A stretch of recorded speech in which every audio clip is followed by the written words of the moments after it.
J'ai participé au Prépa Tour. Ah. Pourquoi avoir fait ce voyage? C'était pour aller voir principalement les opportunités en Afrique, étant donné que j'aimerais retourner travailler, m'installer en Afrique. Je l'ai fait parce que déjà j'aime bien voyager et parce que je trouve que c'était super important de se rendre sur place du coup.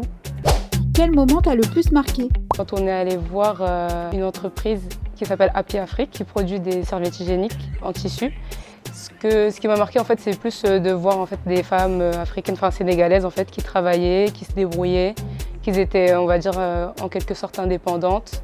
Voir que c'est possible aussi d'avoir un projet entrepreneurial et que ça peut se faire avec les locaux aussi. C'était lors de la visite auprès de la coopérative qui cultive du cacao.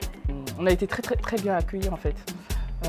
Où il y a un monsieur qui était vraiment ému du fait qu'on soit tous jeunes, tous afro-descendants et qu'on veuille revenir en Afrique, qu'on veuille investir et qu'on s'intéresse aux problématiques en fait, de leur coopérative. En fait. Ce qui m'a vraiment le plus marqué, c'était les soirées loup-garou.